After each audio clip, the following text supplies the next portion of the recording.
Call the meeting to order. All rise for the Pledge of Allegiance. I pledge allegiance to the flag of the United States of America and to the republic for which it stands, one nation, under God, indivisible, with liberty and justice for all.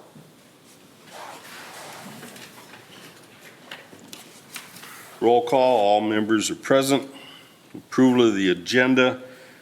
7D will be scratched from the agenda. And we will add under 8A, an update on Birch and Pine Streets. And 7G, approve resolution 2024-61 governing the write-in vote counting. Any other changes? Council? Do I have a motion to approve the agenda with those changes? I'll make a motion to approve. Motion by Shallen. Do I have a second? Second. Second by Joe.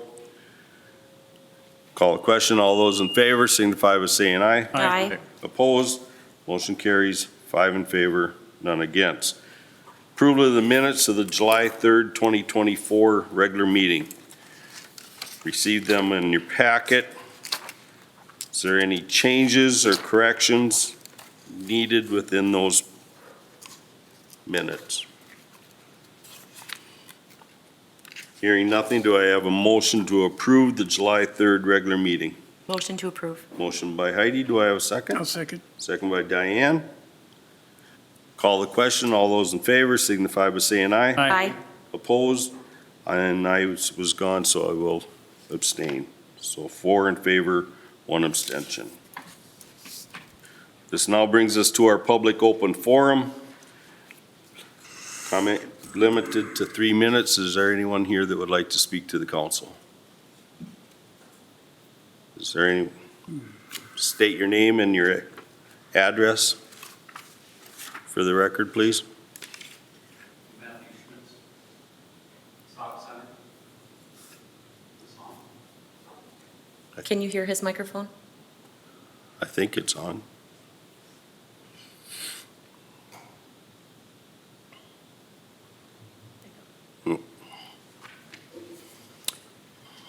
As I stated before at the last meeting, Dustin Van Walde had one job: to bring this child to a licensed foster care provider, but instead he lied to the family and actually brought the child to go live with their romantic interest.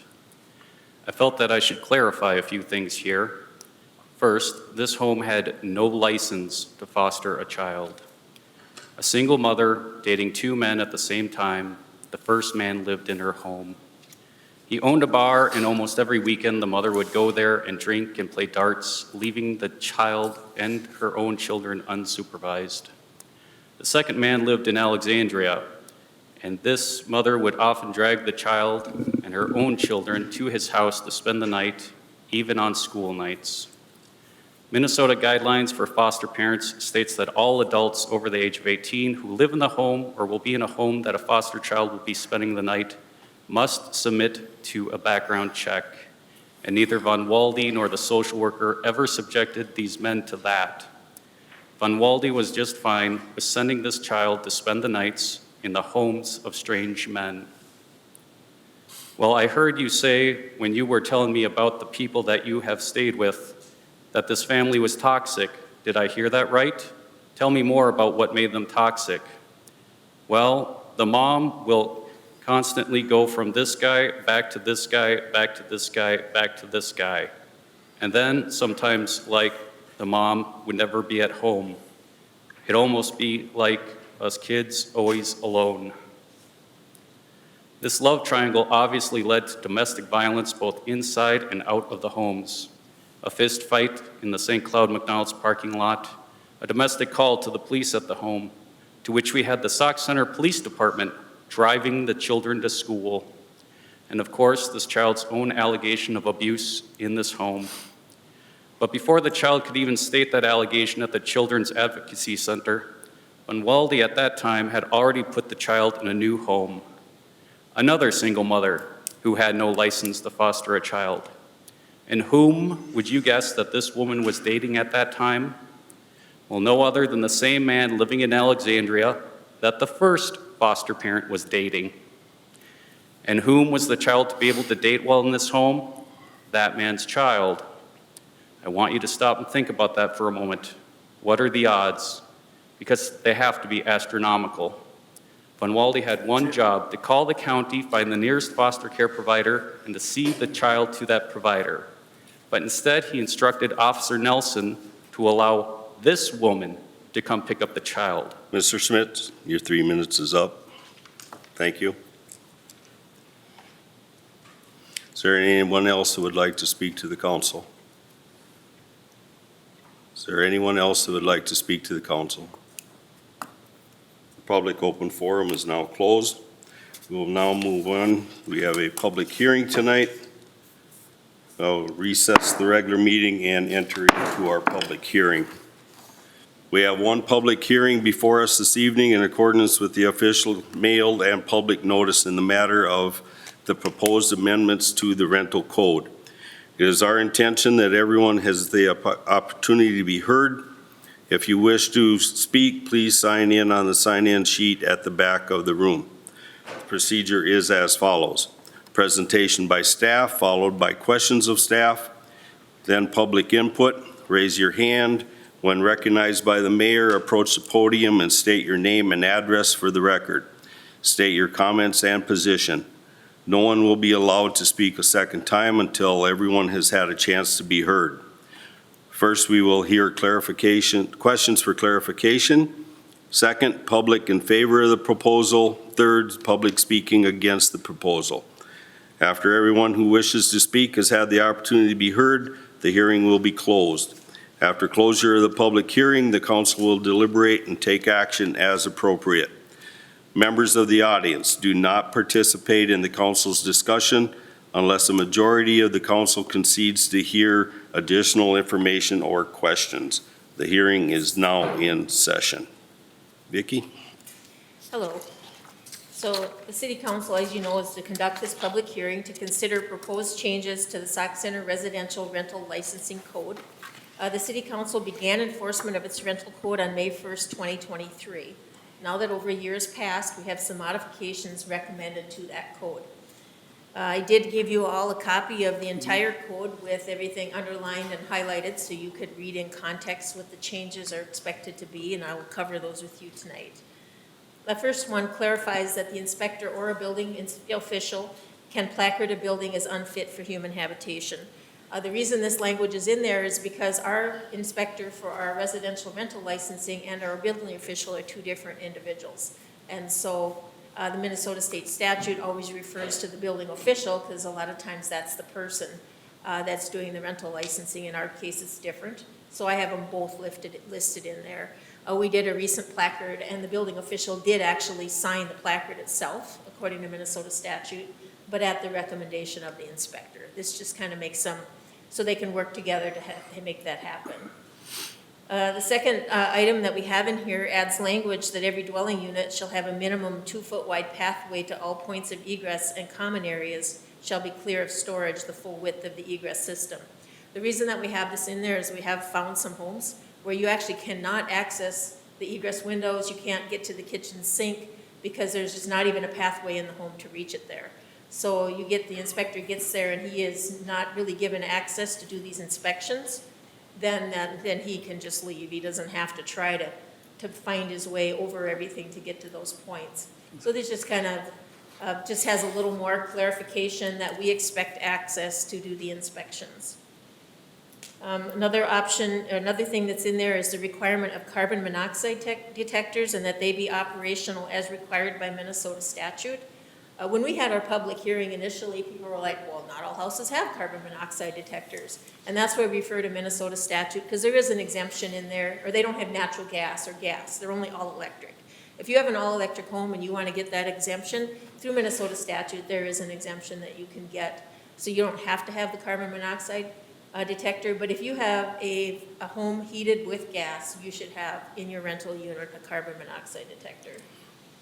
It also includes the rental units be equipped with fire extinguishers. That's pretty common sense. It does establish a requirement that window wells deeper than 44 inches have an escape ladder these things are kind of like repetitive of the building code, but they're also in the rental code, so that, yes, if you have an egress window, you climb out into that well outside, and then you can't get out, it doesn't do you any good. So a lot of times they just have the egress ladder or a little ladder in there or something nailed right on the wall, just so people can get out. It establishes a head count for a total of 2 times the number of legal bedrooms plus 1. This mimics the code, and it mimics other code, and it also mimics the county when they're doing their lodging. So it's like we're all on the same page for that. It amends the licensing frequently as previously approved on a biannual basis. When we originally adopted the code, it was going to be a third, but then when we actually started to implement it, we went to a biannual. So this just changes that to the biannual that you previously approved.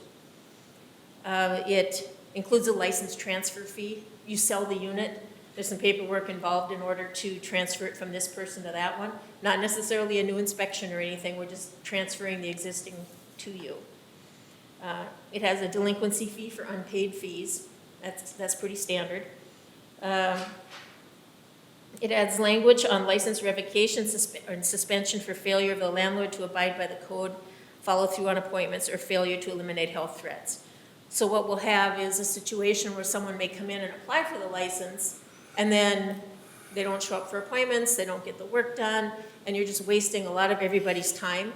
And so what we have on there is that we can just proceed with either revocation or charge them extra for each of those no-show visits. And those are all lined out in the code that I gave you. Another one is they add language if it's, if we revoke a license, it won't be issued until a date set by the city council and all deficiencies are corrected. So if the city council revokes a license, then you're gonna set a date, and you say by this date, this has to be corrected, and we can't issue the license until all the corrections are done. A lot of times people will say, okay, I got it all planned, so let me get it back going again. It's like, no, you have to correct your deficiencies, you're not getting your license back. And then it adds additional language on giving access for inspections. That's the one thing that we found is able to get in there, to be able to do your inspection, or even when the landlord doesn't want you in, but the tenant lets you in, or the babysitter lets you in. There's a lot of different moving parts there, and so we just wanted to clarify how we can get access for the inspector. So these are pretty common things that we found that were maybe a little unclear in our code. You know, we thought we had it pretty clear in the beginning, but once you use it for a year, you discover things that you'd like to clarify a little bit. And so those are the changes that we are recommending, and I did email out to you the full body of the code, like I said, so you can read it all. If you have any questions regarding any of these changes or anything about the rental code in general, the inspector is here tonight. He'd be able to answer those questions, or I can help answer the questions. So. Okay. Any questions, concerns?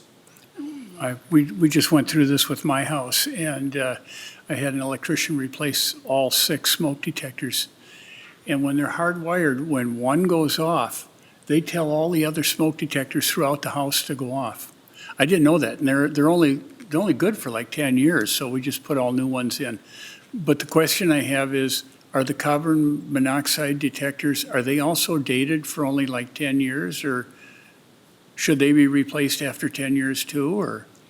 So we always look at what the manufacturer recommendation is, because you'll have different ones, they'll have different dates. Okay. You know, you buy a more expensive one, it's gonna last longer. If you're gonna buy a less expensive one, it's gonna be less. Okay.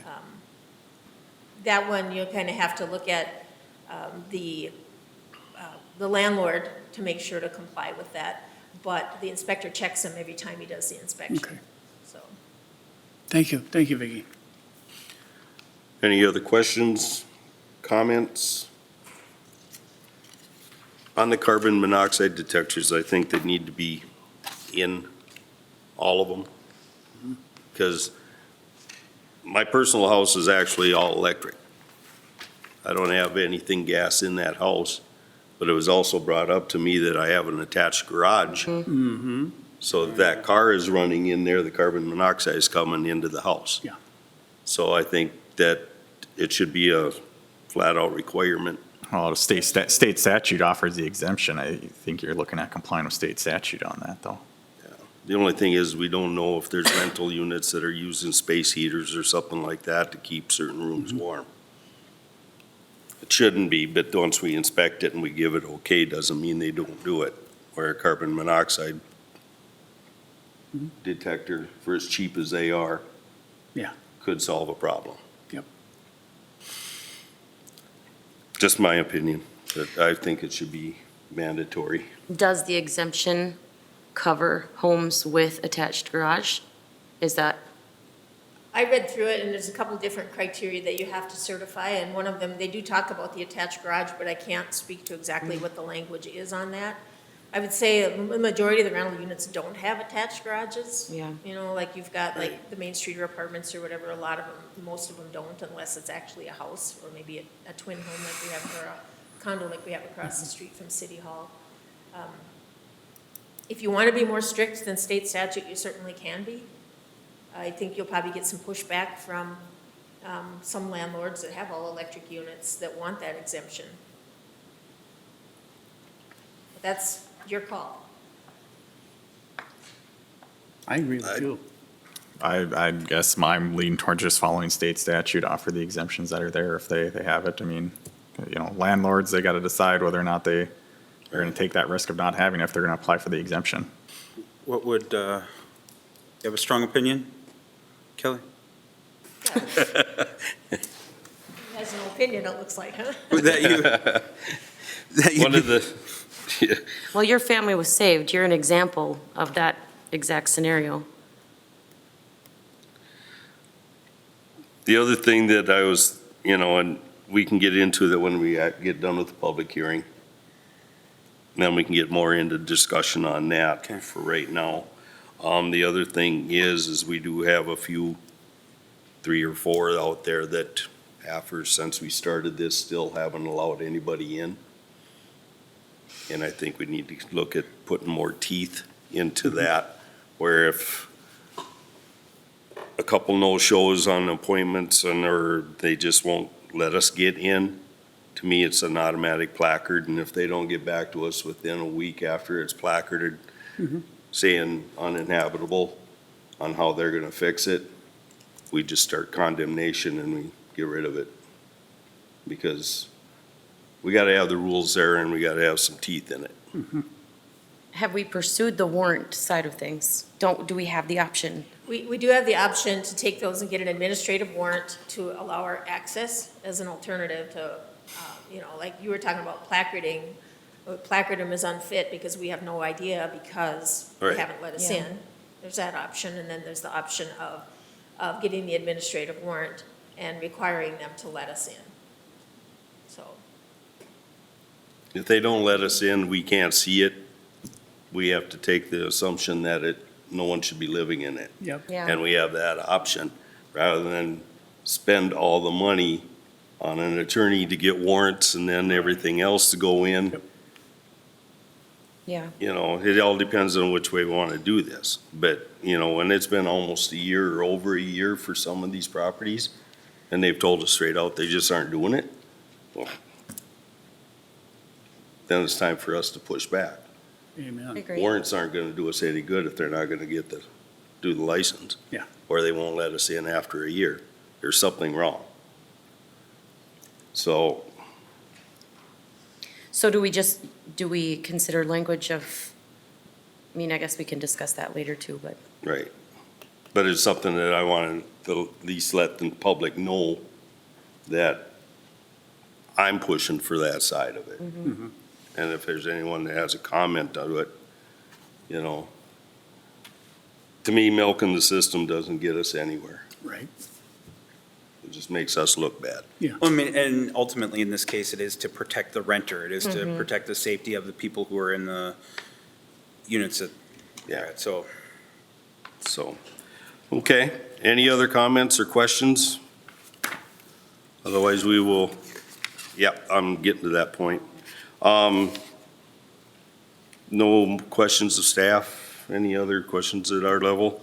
Okay, then we will now go into public input. If you would like to speak, you can come up and state your name and address. If you're in favor or against, or just needs clarification. I just want to, I don't know, make a recommendation or whatever, that we had an Can I apartment state your building. name and address, please, first? Oh, Lynette Schmidt, Sauk Center. Okay. We own an apartment building in town here, and we've had trouble with the smoke detectors, people taking the batteries out of them. Whether we do routine inspections, maintenance, whatever, when they move out, the batteries are always gone, so are light bulbs. But with the battery being gone, it's not only risking their safety, but the safety of others. Plus, our property isn't protected either if a fire should start out.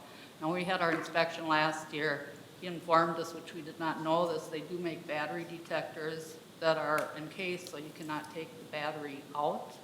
That I think that would be a good recommendation to have in the bylaws or someplace in there and stuff, that they're the self-contained units, and those can be used, you know, whether you have gas, electric, whatever your heat is and stuff. Right. But I know that's saved us a lot, or I feel a lot safer with them knowing that they're not coming out, 'cause it's very frustrating always seeing them being removed, that they just don't know what they're doing for their safety and others in the building. That's Okay. it. Good point. All right. Thank you. Thank you. Is there anyone else that would like to speak to the council in favor, against, or needs clarification? Call a third time. Is there anyone else that wants to speak to the council in favor or against, or needs clarification? Council have any last minute questions? Okay, our public hearing is now closed. We will now reconvene our regular council meeting. Reports and presentations, Police Department.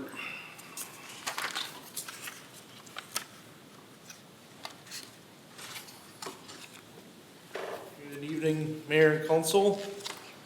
I got 2 months' worth of reports. Since we didn't have that middle of June, I got the May numbers. As you can see, May was busy as far as just calls for service, proactive activity. I think I had mentioned that we're gonna crack down on some traffic, and you can see we did that with 615 traffic warnings, and then a bunch of tickets mixed in there as well. Along with, we had 17 crashes in May. And then just pretty much just a smorgasbord of everything else mixed in there if you look at the numbers. But yeah, a total of 1,485 for the month of May, so that was our busiest May probably ever. It was to be expected, it was getting warmer and nicer. When we move over to June, looks like some of it may get into my counts back and we got cut off, but June, kind of the same thing. Another busy June, not quite as high as numbers as we had in May. But you can tell that some of our traffic efforts did work a little bit because we cut our traffic crashes in half. We went from 17 in May, like I said, down to 8 traffic crashes in June. So that's pretty good, especially for June when the vacation season's starting off.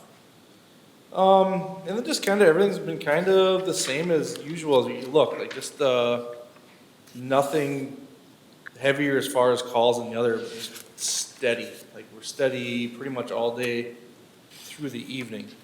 So yeah, 1,029 for June, which is still pretty busy for a town our size.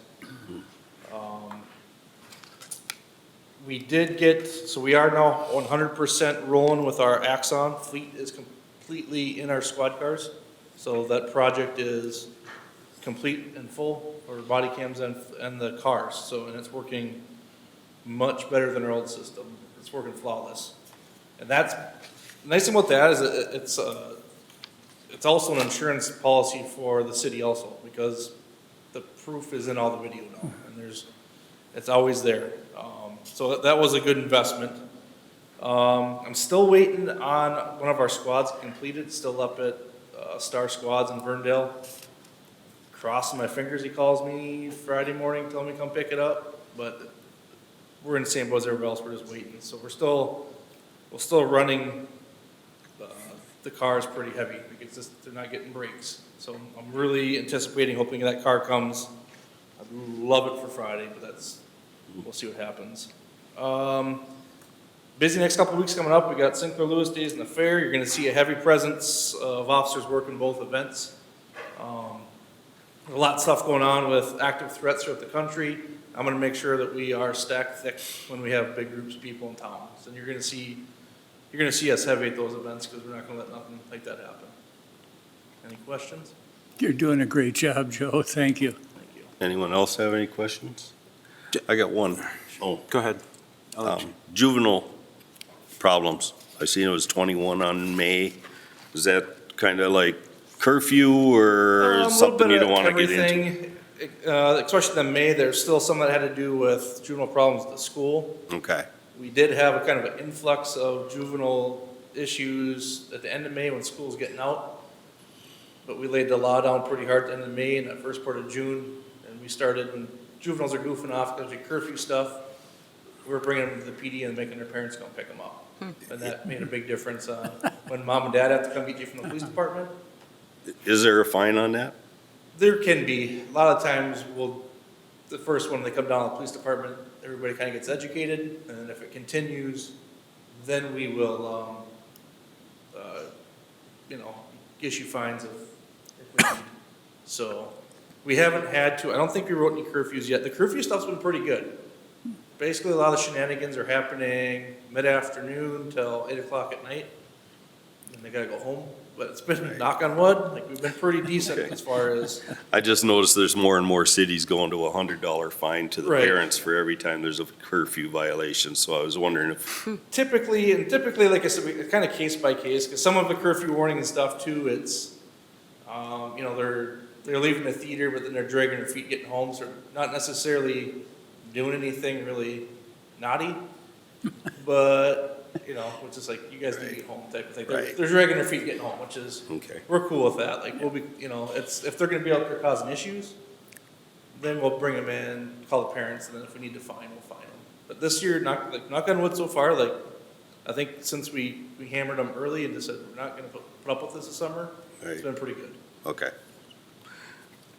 I really don't want to open up a can of worms with my question, but having experience with the foster care system, it typically isn't an officer's decision where somebody gets placed. No, From so- my understanding, in my experience, the county or the social workers at the county are directing officers on where to place people who are in the system. Correct. So, to touch on the ongoing complaint, anytime that we have the power to make the decision if we need to put a child in protective custody. But we don't say where that child goes. So, for example, if I go to a house tonight and the house is not a safe circumstance for those children, what we will do is, we have the powers of the police department, we'll call human services and say, we got, for example, 2 children in need of protective services, and we need a foster home. From there, that entire process then is on Stearns County Human Services. Basically, typically how it'll work is, we'll make that initial call, say this is what we need. We'll talk to the on-call human services person if it's after hours or during the day. Once that initial call is made, they make a few phone calls, and there's typically 2 options of how they handle it. They'll find someone within the family, or they'll use one of their foster families to do it. We as the police have 0 say in where those child can go. We will, once we get told where they're gonna go, we'll do the transport, we'll get the kids there if need be. Sometimes the people that are gonna take the foster process, they'll come to the police department to meet us. So we make the phone call, but we have no say in where they're gonna go after we determine they're gonna be in protective custody. So our job as the police is to remove that child from a dangerous situation. Then it goes to human services to tell us where that child needs to go. We don't have a phone bank or anybody who we call for placement. That solely falls on human services, and we'll take the recommendation. We may help the situation where if there's a grandparent, we may know there's a grandparent that we feel would be safe. We could call them and we could say, yeah, we got this grandparent or this family member here. If you want to give them a call, they said they'd be willing to work it out. But they make that determination, not us. And even just to ask one more question, and maybe you don't know the answer to this, but my understanding also is that if a child is placed with a grandparent or familial family member, that person still after so much time is asked to go through the licensing process as well. Yeah, I'm not sure. I know that there's always the initial placement, and that's, don't quote me, but it's a 24-hour to 72-hour period of that placement, and there's a court hearing. So then typically what happens is there's a civil court hearing where Human Services, and I believe maybe they deal with a civil judge, they'll kind of make determinations. There's meetings after. So most of the time when we place someone in foster, it's a temporary until there can be some sort of hearing or meeting. So anytime when it comes to the child protective custody, we make the determination if that child needs it. We make the phone calls to other agencies, and we make the process from there. We have no say in where that child gets to go. Right. Thank you. Thank you. Thank you, Joe. Thank you. Ambulance Department?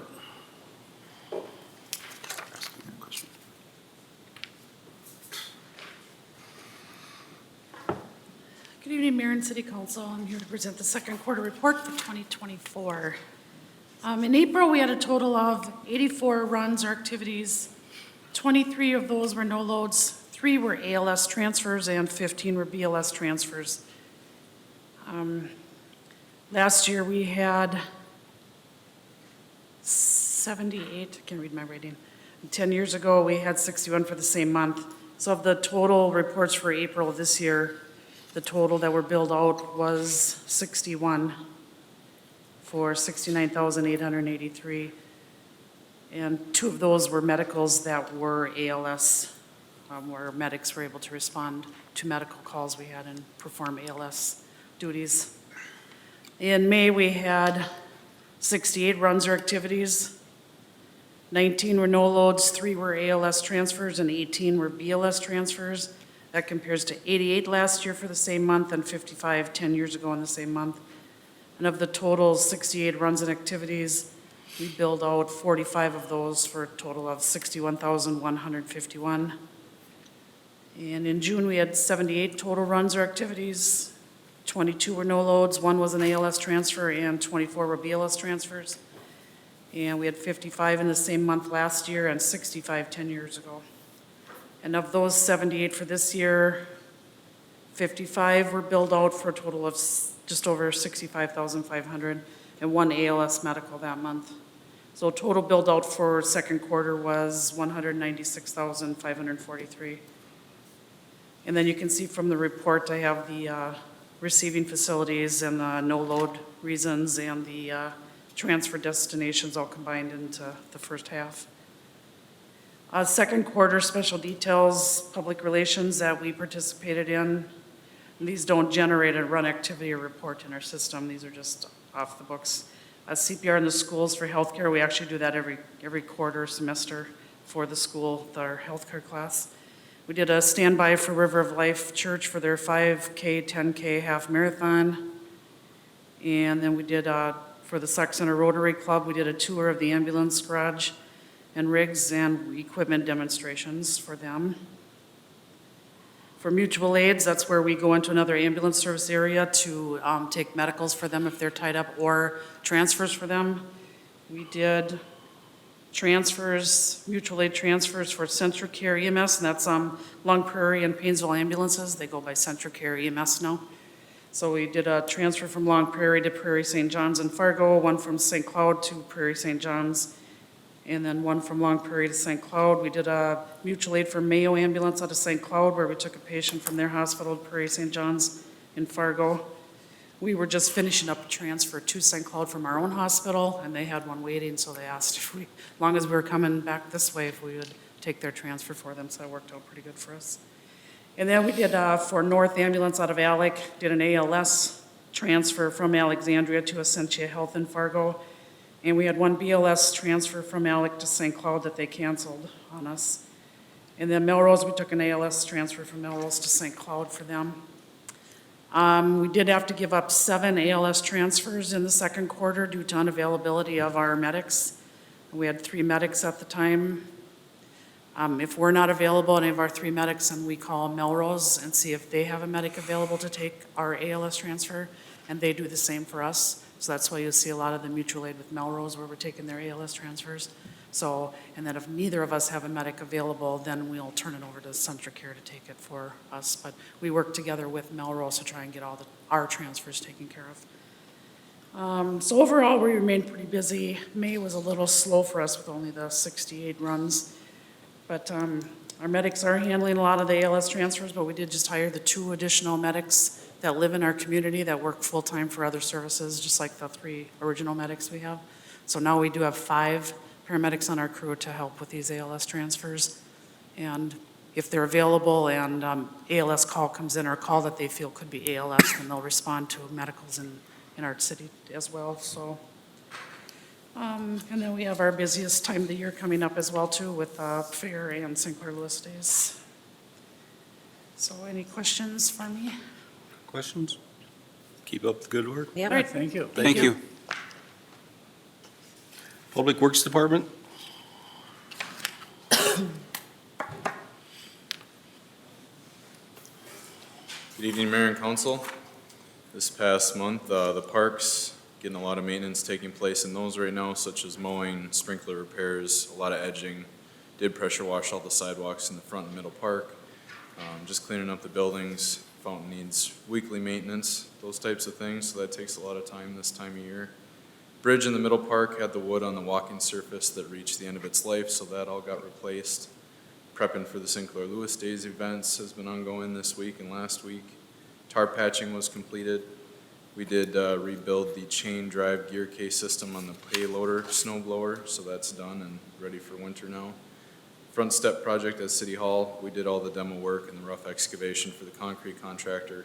Then we put in the flagpole and the landscaping, so the railings are getting welded this week. They'll get powder coated and likely on by the end of the month. So that's the plan there, and then that project will be totally completed. To put some new doors on in the middle park bathrooms. The playground mulch was removed around the middle park structures. There's 4 areas down there, and we put new safety mulch. It's called safety mulch from the manufacturer, so it's for playgrounds specifically. So that is all in. Planted several new trees in the parks. Splash pad, we did have an activation sensor go bad, so we replaced that. No issue since that's been replaced, and no other major issues have been going on there, just normal routine maintenance, so that's been working well. We did do a bunch of tree removals of dead or dying trees that were in the boulevards, or a couple were in our parks. We had to grind the stumps, planted the grass, so that's all done. Gravel roads, we bladed those again. We have not actually sprayed dust control yet this year since we've been getting about an inch of rain every week. If it is going to dry up, then we're still on their list to do that, so we're just kind of playing the weather a little bit. I don't want to spend the money if we don't have to, but if it gets really dry and gross, then we will have them come out and spray that yet this year. Our 1-ton truck did arrive, so we actually sent that down to J-Craft already. They had some people in town that could drive it down. So that's down there, scheduled to get all the box and the plow put on sometime in August. We'll probably get it back mid-September. And then our 3/4-ton truck that we had ordered is arriving tomorrow down at our shop. So that's good news there. And then we'll get our tan Ford up on the min bid auction once that new one is in and we have everything on it. Any questions? Those front steps look great on City Hall. You did a great job, Ben. Turned out Thank good. you.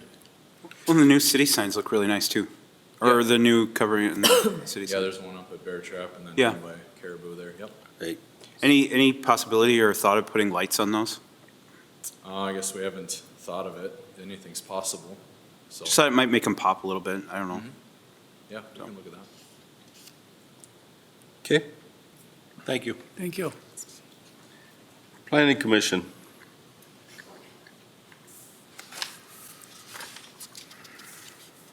Good evening, Mayor and Council.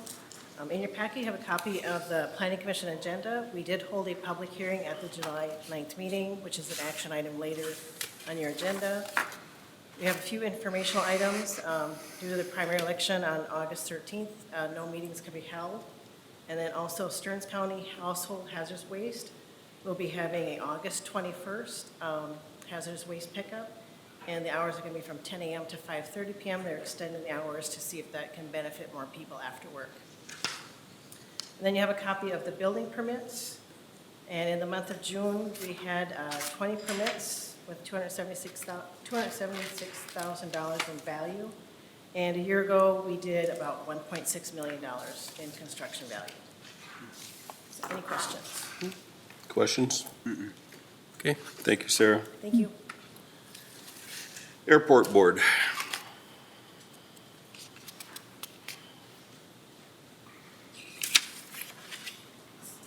So the airport board met in regular session on Wednesday, July 10th, 2024.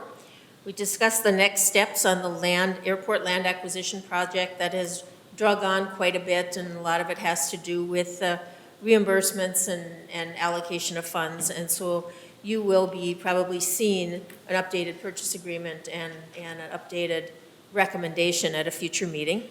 We talked about the relocation next steps for the AWAS, and that's the Weather Observation Station out there. It's not eligible for a state grant, and so the FAA is looking for possible ways to participate in funding the relocation.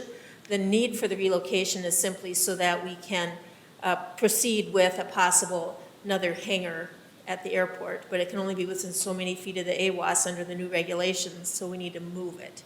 And because it's actually a newer equipment, MnDOT is funding older equipment ones, so that makes it fall on us.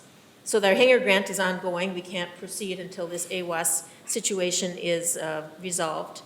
We did look at a potential land lease for a private hangar construction. We had somebody request the lease of a pad of ground so that they could build their own hangar, so we're working forward on that. The fueling grant is finalized and all funds have been reimbursed to the city. And also the final closeout documentation, looking back at the seal coating and the environmental assessment. It always takes about a year after the closeout for all of the paperwork to come through, and that has been done. We have reached the maximum reimbursement for the M&O grant for fiscal year 2024. We have a certain amount of allocation of funds, and we usually get reimbursed the maximum by the third quarter. So we don't usually get reimbursement in our last quarter because of that. The final paperwork has been completed for the loan of the federal entitlement dollars to Hutchinson. We had some expiring dollars we hadn't been able to use because of the delay of moving the AWAS and the land acquisition, so we lent our allocation of federal entitlement dollars to Hutchinson, and they will lend us back when we need it. So it kind of works out really good. Local airports it's pretty common for them to swap those entitlements so they don't go back into the big coffer and end up in another state. And then we also discussed adding the replacement of the courtesy car to an upcoming CIP. So our courtesy car is a 2010, and so it's about 14 years old, and it's showing some wear, and so we'll be looking at that. And this one we have now, we actually bought on MinBid, so it's not like we're looking for something brand new likely. It's just that something maybe that's not going to start nickel and diming us to death. So I don't have any action items for you tonight from the airport. Any questions? Okay, we'll move on to action items. 7A, approve ordinance 837, amending the residential rental code. So this is the ordinance, and it is in your packet, that adopts all of the changes that we talked about in the public hearing. I'm not going to read all through them all again, but adoption of this ordinance will implement those changes. Comments? Questions? Do we want to change this, or we just make it a work of progress as far as timelines and? I was just going to add, I know when we first started talking about it, the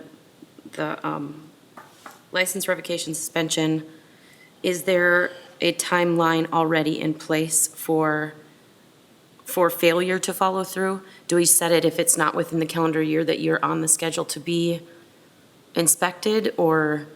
You mean like the initial inspection? Yeah, if they're not gonna let us on the property, what is our? So when we adopted the first, it required everybody to obtain a license. So if they don't obtain a license, then that falls back under the misdemeanor section, actually, for the failure to. And then this part here is, if you don't, once you do apply, it's failure to renew, failure to allow us access. So there's two different things that so we have a few of them out there that have never applied, and those are going to go the one direction. And then the other ones that have applied but just aren't following through, that's a different step. The problem with setting a specific timeline on some of those things is every rental unit requires something different.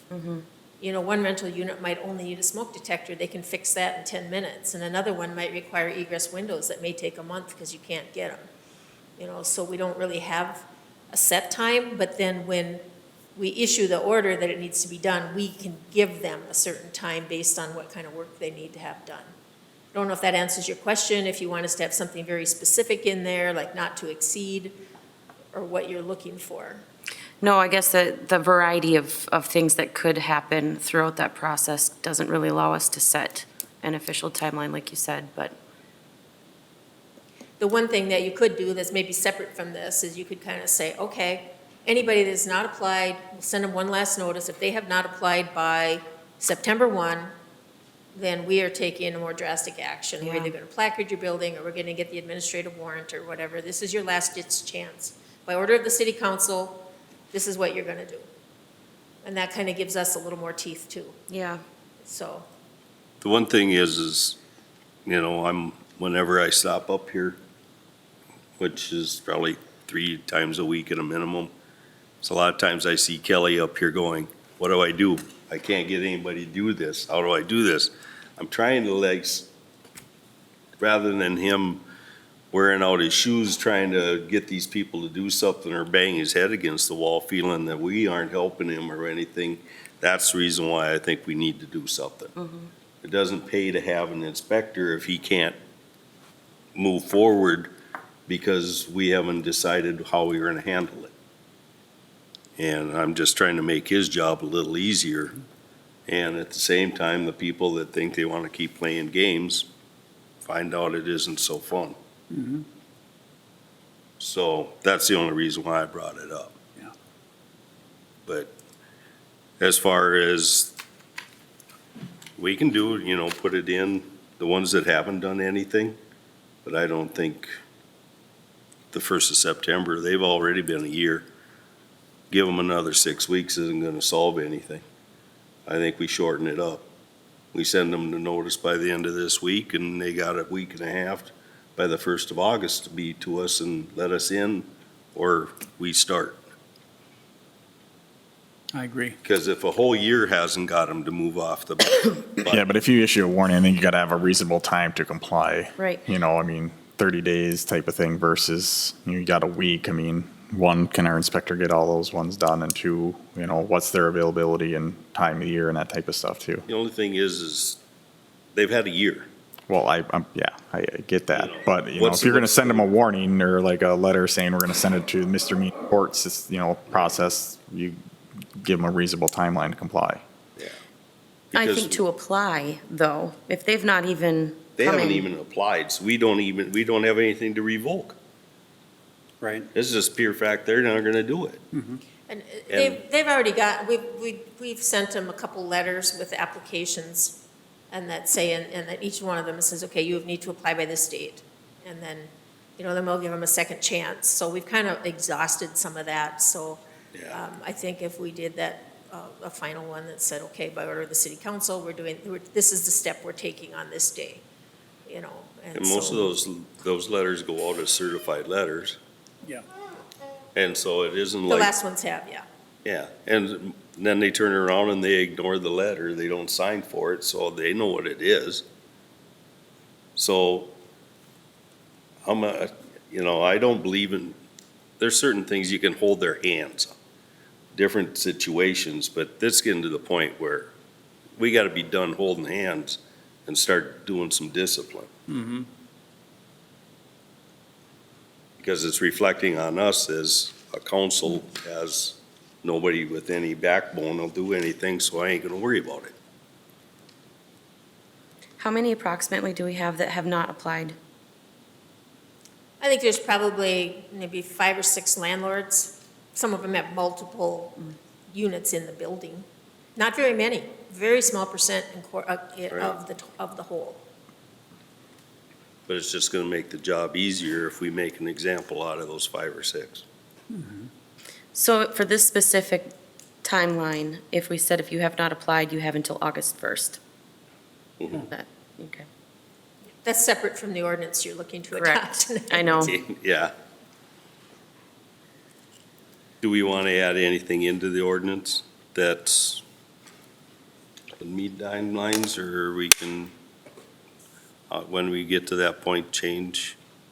I thought when reading through the proposed changes to the code, I thought they all made sense and it fit. I don't know that there'd be anything specific to add. Again, it's a learn as we go type of thing too. If something's not working, doesn't make sense, you adjust it, amend it. Things you're seeing, things that Kelly be seeing on the front lines that he relays back to us.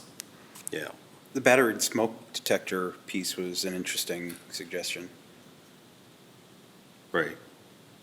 I don't know. Well, and that'd be up to the landlord. Yeah. If they got people taking the batteries out of the smoke detectors, it's up to them to replace them with ones that people can't get to. It isn't up to us to enforce it. Is it ever offered as a suggestion, Kelly? Do you see it happen frequently enough that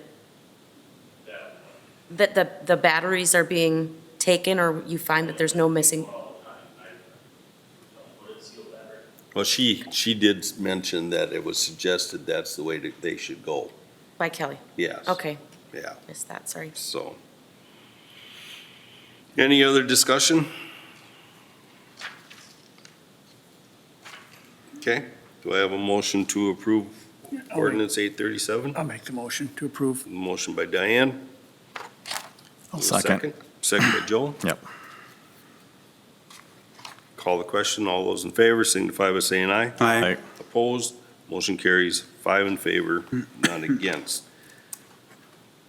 Do we do an action, even though it's not on the agenda, for sending them a letter and saying they got till August 1st? Or is that just a general I think we could just take that as general consent, that's fine. consent on that and get Yep. that rolling? Absolutely. Sounds good. 7B, approve ordinance 838, authorizing summary publication of 837. So I guess that was pretty much the whole staff report right there. Ordinance 838, if approved, authorizes us to publish a summary rather than the full text of the ordinance as a cost-saving measure, as long as the city council concurs that the summary adequately relays to the public what the ordinance is. The summary that would be published would say that it's an amendment to City Code Chapter 119, regulating residential rental registration, licensing, and inspection. So if somebody sees that, they can come in and get a free copy. Okay, That's ordinance 838. do I have a motion to approve ordinance 838? I'll make a motion to approve. Motion by Shelley, I'll second. second by Heidi. Call the question. All those in favor signify by saying aye. Aye. Opposed? Motion carries 5 in favor, none against. 7C, approve resolution 2024-60, granting variance. So the Planning Commission, acting as the Board of Adjustment at its regular meeting on July 9th, considered a request from Kevin Messer, who is the buyer, and S. William Property Management, who is the seller, which I think is now transferred, for a variance from the maximum allowed size of a detached accessory building and maximum allowed cumulative accessory building and attached garages. The property is located at 708 8th Street South, Sauk Center. It's legally described as parts of lots 1 and 2, Block 2, Robbins and Mendenhall's, and it's about a 3-page legal description, so I didn't put the whole thing in there. The request is to construct a 1,512 square foot garage where a maximum of 1,200 square feet is allowed, and also allow a total of 2,088 square feet of accessory structures and attached garages where 1,800 is allowed. Following a public hearing, the board recommends that the request be approved. I do have in your packet the resolution, which does include that legal description and also includes the findings that the Planning Commission found. They also had two conditions or 3 conditions. The variance is void within 1 year if not acted upon. The second is nothing related to a home-based business shall be parked or stored outside, and existing garden shed to be removed. Questions? Comments? Was there any concern from anybody in the neighborhood on that at all? I wasn't at this meeting. Sarah did say that she had one person. It was one person stopped in, and I think, like, location of it, and then also, some people were confused about the possibility of property management, they thought a business was going in there, they didn't realize it was gonna be sold, to other people. So it was more for clarification than for anything else, no Right. concerns There with was no, nobody opposed to it. Okay. Right. It was simply the clarification. Any other questions? Do I have a motion to approve Resolution 2024-60 granting the variance? Motion to approve. Motion by Heidi, do I have a second? I'll second. Second by Shallen. Any last discussion? Call the question. All those in favor signify by saying aye. Aye. Opposed, abstentions, aye. Motion carries 4 in favor, none against, 1 abstention. Since I wasn't at the meeting, I decided I'd stay out of that one. 7E, approve advancement of EMT. Kathy Strufert, Ambulance Director, has submitted a request to advance Jordan Hartman from probationary EMT to EMT-B Level 1. She says, "I would like to recommend Jordan Hartman for promotion from probationary EMT to EMT-1 with the pay increase according to the city's pay policy effective immediately. This will grant Jordan full privileges and responsibilities of an EMT with the City of Sauk Center Ambulance Service. While on probation, Jordan has well exceeded the 20 patient contacts required as he takes his fair share of shifts and helps out others, as well as taking up backup when available. With his experience, his EMT skills have improved, and he is an asset to our service.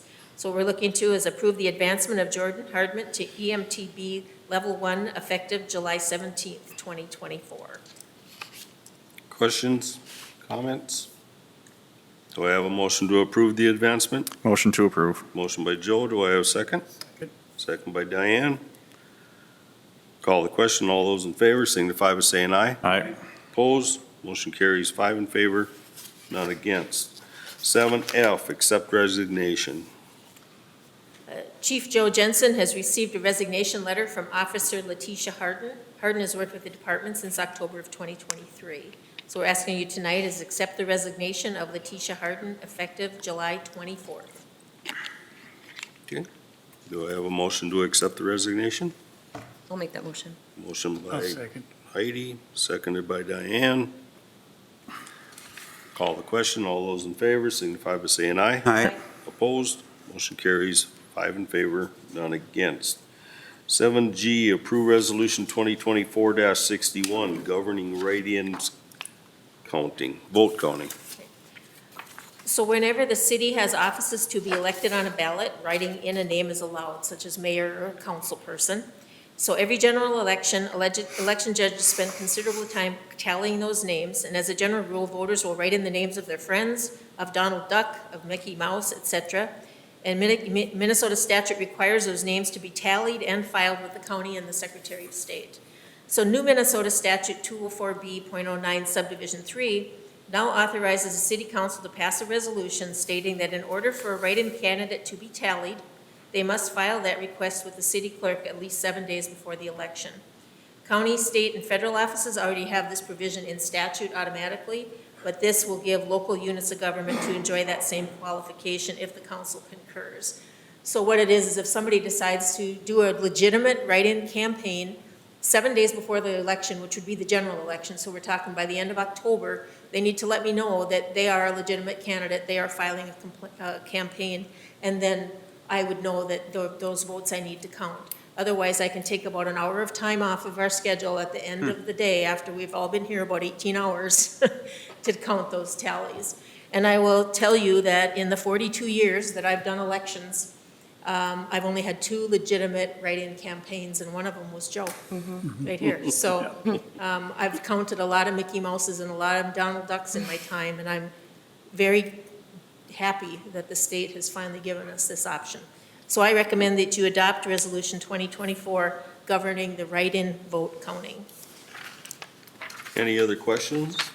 First question would be the 7 days. Is that 7 calendar days or 7 business days?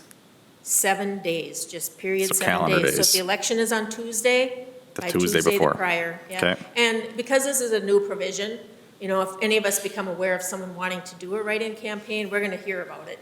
And so we would make sure to let them know, and I'll probably push out on Facebook and maybe even in the paper that if you are conducting a write-in campaign, to please let us know so your vote is counted. Yeah, and that would have been my other point, is education to somebody that's doing that, because obviously being a write-in candidate my initial term, I wouldn't have known that, so. Right,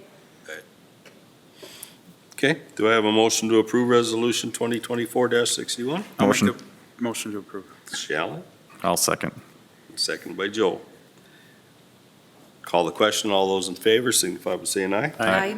Opposed, motion carries 5 in favor, none against. Unfinished business update on Birch and Pine Street. Keith? All right, good evening, Mayor and Council. Actually, I'll give you an update on several things tonight. The Birch and Pine Street, the 2025 Capital Improvements Project, be at the next meeting. I'm still cranking through some of the assessments, preliminary assessments for that, getting close on that. As you recall, we talked before, there's kind of a large storm drainage area that really is sort of related to Highway 75 projects. We're trying to figure out how to deal with those costs and those assessments and those kinds of things, because that pipe, all that flow goes through the project. So it makes things a little complicated, but we're cranking through that, but we'll have it for your next meeting. But everything's going well with it. It's just taking a little time. The South Truck Stop project, the pipe on it is about 75+% complete at this point. Contractor's doing pretty well. A couple rough spots at the very beginning. They're kind of new doing this kind of work, but they're actually very responsive and willing to learn and willing to do it right, and they're doing a good job. So we appreciate that from them, but things are going well there. And just kind of an update on there's a project for the public utilities where the large trunk sanitary sewer main, it's a 36-inch main that goes basically from the shop all the way down to the treatment plant. Has never, to my knowledge, it's actually never been looked at since it's been installed. So that project's going to be cleaned and televised and do an assessment of kind of the condition of that pipe, and hopefully we'll cross our fingers that things look good in there, but that's going on, just for your information. So any questions of me? You mentioned Highway 75 originally with the storm pipe on the Pine and Birch. You meant 71, correct? I did mention Okay. 71, sorry, 70, sorry, 71. Okay, any other questions? Thank you. Okay, thank you. New business, consider amendment to city council pay. So with the upcoming election for city council coming up in November, now is the time for the council to consider a change to the pay structure if they desire. The pay for council has not been adjusted since 2005. The council pay right now is a straight monthly stipend. Some cities pay per meeting, some pay per diem for extra meetings. There's several ways that we can explore this. Any adjustments to pay, if you approve it, would not go into effect after the election. So in January of 2025 is when it would go into effect. So what I'm looking for tonight is direction on proceeding with this analysis and recommendation. If the Finance Committee wants to review it, if you want me to bring it back for the full council to talk about. But first, we will go the core cities that we normally compare with, Long Prairie, Benson, Melrose, Wadena, Osakis, that kind of core city is who a lot of times that we will look at. We do similar things than those cities do. So if you want us to proceed with that and bring it back, if you're happy where you are, that's fine. If you want us to do that analysis and get together with the committee or the full council, we'll do it that way. I just wanted to know what your thoughts are on this. Comments? Personally, I think it's a good idea to look at it and take it into consideration. I don't have a strong preference on whether you bring it back to the full council or the committee, but at least looking at things, I think, makes sense. Any other comments? It never feels good to vote for your own pay increase, but it does make sense to look at it since it hasn't been touched since 2005. Main thing is we gotta look at the time and when it was, and if you're on a city council thinking you're gonna make money, No. you're in it for the wrong reason. Right. It's supposed to be for the city. So to look at it isn't gonna hurt. No. So you want it to go to the committee or just bring the results to the council? Joe and I think you want to take a look at it? Sure. Okay. Okay, then recommendation I would say would go to Okay. finance committee. Okay, Do we need to vote on that, or is that? general consent, Yeah, unless somebody doesn't want it to go that's there. fine. Okay. We have the consent agenda. The council will consider the following consent agenda items: schedule of claims, unpaid claims of $189,874.61, which is different from what you have based on an addition of $5,745.53 that was being paid to Essler Electric for the flagpole and the landscaping lights at the memorial. So that's what changed that. And so we have a total of $189,874.61. And we have June checks, paid claims / payroll of $366,649.11. Gambling application for exempt permit request from Pumpkins and Monkeys Nursery School for a raffle for October 27th, 2024 at the Holy Family School. Is there any questions on the consent agenda? Do I have a motion to approve the consent calendar as presented? Motion to approve. Motion by Diane, do I have a second? Second. Second by Joe. Call the question. All those in favor signify by saying aye. Aye. Opposed? Motion carries 5 in favor, none against. Informational items. A couple informational items related to the upcoming election. Affidavits of candidacy, which is filing for city council. We have 2 seats available for 4-year terms. It is open from July 31st to August 13th. So those are the days you come into City Hall, pick up the affidavit, and apply and pay your $2 to be on the ballot. So anyone interested, they have to come in during those dates to file that affidavit. Primary election day is August 13th from 7 a.m. to 8 p.m., so we'll have the polls open here at City Hall during those times. Also, we are an early voting direct in-person schedule or location, so anybody in the city of Sauk Center, they can come vote up to a week ahead of time, so that August 6th through 10th, so that's Tuesday through Friday ahead of the election. We're here 8 to 4:30, our normal business hours. On Saturday, August 10th, we'll be here from 9 to 3. On August 12th, the day before elections, we're here from 8 to 5. So have different hours. It's kind of an odd, they're mandated hours. So those are the hours that we will be open. Last year we had, or 4 years ago, or 2 years ago, I guess it was, we had quite a few people come in on Saturday prior to the election and vote. And then we did have a fair number during the week. They just didn't want to have to come on election day. So those are informational items for you. If there's anything else relating to the election that comes up, I'll let you know. So otherwise, that's it. Okay. Any questions on those 2 items? If not, that brings us to the end of our agenda. Do I have a motion to adjourn? I'll make a motion to adjourn. Motion by Shellen, seconded by Diane. Call the question. All those in favor signify by saying aye. Aye. Opposed? Motion carries 5 in favor, none against. Meeting adjourned.